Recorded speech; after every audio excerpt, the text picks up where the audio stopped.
এই লাশকে কেন্দ্র করে রাত 12টা বাজে একটা সোহরাওয়ার্দী উদ্যানের ভিতরে একটা ছিনতাই কিংবা সংঘর্ষের ঘটনা এবং পরবর্তীতে খুনের ঘটনাকে কেন্দ্র করে সরাসরি বিসি পক্ষকে দায়ী করে বিসি পক্ষের পদত্যাগ চাওয়া, এটা আমার কাছে লাশের রাজনীতি মনে হয়, লাশকে নিয়ে রাজনীতির সমতুল্য। আমার মনে হয় লাশকে নিয়ে এ ধরনের হিন্দু রাজনীতি করার সুযোগ।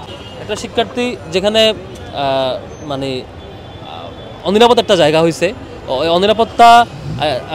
অনিরাপদ হওয়ার পেছনে ইউনিভার্সিটি প্রশাসনের দায় আছে, আবার একসাথে মানে পুলিশ প্রশাসনের দায় আছে। কিন্তু এটাকে কেন্দ্র করে, এই লাশকে কেন্দ্র করে রাত 12টা বাজে একটা সোহরাওয়ার্দী উদ্যানের ভিতরে একটা ছিনতাই কিংবা সংঘর্ষের ঘটনা এবং পরবর্তীতে খুনের ঘটনাকে কেন্দ্র করে সরাসরি বিসি পক্ষকে দায়ী করে বিসি পক্ষের পদত্যাগ চাওয়া, এটা আমার কাছে লাশের রাজনীতি মনে হয়, লাশকে নিয়ে রাজনীতির সমতুল্য।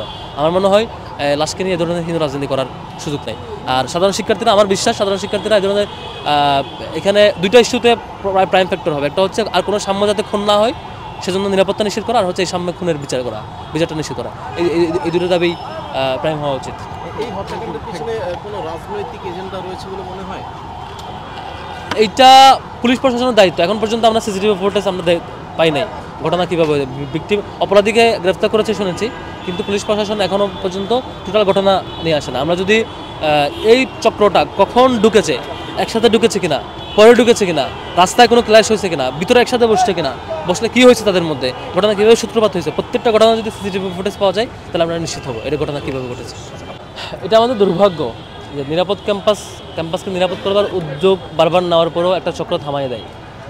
আমরা দেখেছি যে 5 তারিখের পরবর্তীতে বিশ্ববিদ্যালয় প্রশাসন 5 আগস্ট পরবর্তী সময়টাতে ইউনিভার্সিটি প্রশাসন চারপাশে রাস্তা লক করে দিয়েছিল, বহিরাগতরা ঢুকতে না পারে, আইডি কার্ড চেক করে ঢুকানো হচ্ছিল। এবং সোহরাওয়ার্দী উদ্যানের যে কয়টা গেটের মধ্য দিয়ে গেট অ্যাভেলেবল থাকবার কারণে সেখানে অসামাজিক কার্যক্রম চলে কিংবা মাদকের কারবারি চলে অথবা ছিনতাই ঘটনা ঘটে, এই যে সন্ত্রাসীদের আখড়ায় পরিণত হয়েছে, অপরাধের আখড়ায় পরিণত হয়েছে, এটাকে থামানোর জন্য ইউনিভার্সিটি প্রশাসন প্রত্যেকটা গেট লক করে দিয়েছিল এবং এটাকে একটা শৃঙ্খলার মধ্যে দিয়ে নিয়ে আসছিল।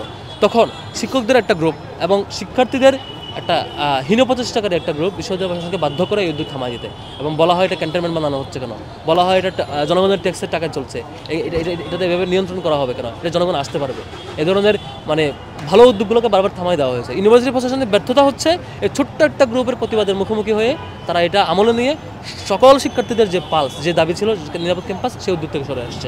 ইউনিভার্সিটি প্রশাসনের চরমতম ব্যর্থতা। আজকে যদি সোহরাওয়ার্দী উদ্যানে গেট লক করা থাকতো, আজকে যদি এখান থেকে এবং ক্যাম্পাসের চারপাশে যদি বহিরাগত ঢুকতে না পারতো, আজকে যদি সোহরাওয়ার্দী উদ্যান দিয়ে কেউ এখানে ঢুকে অপরাধ করতে না পারতো, আজকে হত্যাকাণ্ড করতো না, সাম্য ভিকটিম হতো না। সাম্য ভিকটিম হওয়ার পিছনে প্রধানতম দায় হচ্ছে ইউনিভার্সিটি প্রশাসনের এই ব্যর্থতা এবং একটা গ্রুপের দাবির মুখোমুখি তার উদ্যোগ থেকে সরে আসে।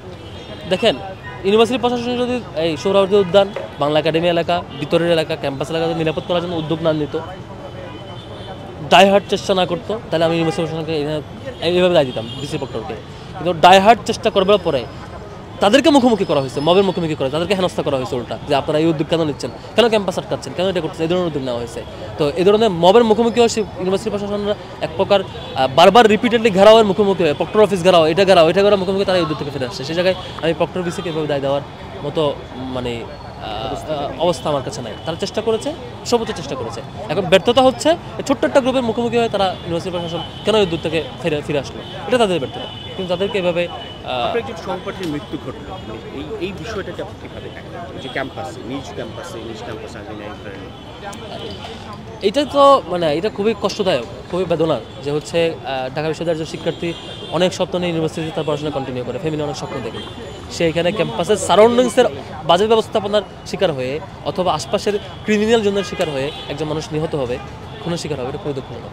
এবং এটার পিছনে সংশ্লিষ্ট প্রত্যেকটা যেসব অথরিটি এতক্ষণ বললাম যে দায়ী, এদের দায় আছে এবং ইউনিভার্সিটির শিক্ষার জায়গা আছে যে এটা যে কোনো মূল্যে নিরাপত্তা ব্যবস্থা করতে হবে, কারণ আরেকজন সাম্য কালকে ভিক্টিম হতে পারে। For more updates, follow us on Facebook, subscribe our YouTube channel, get the latest update on www.daily-sun.com.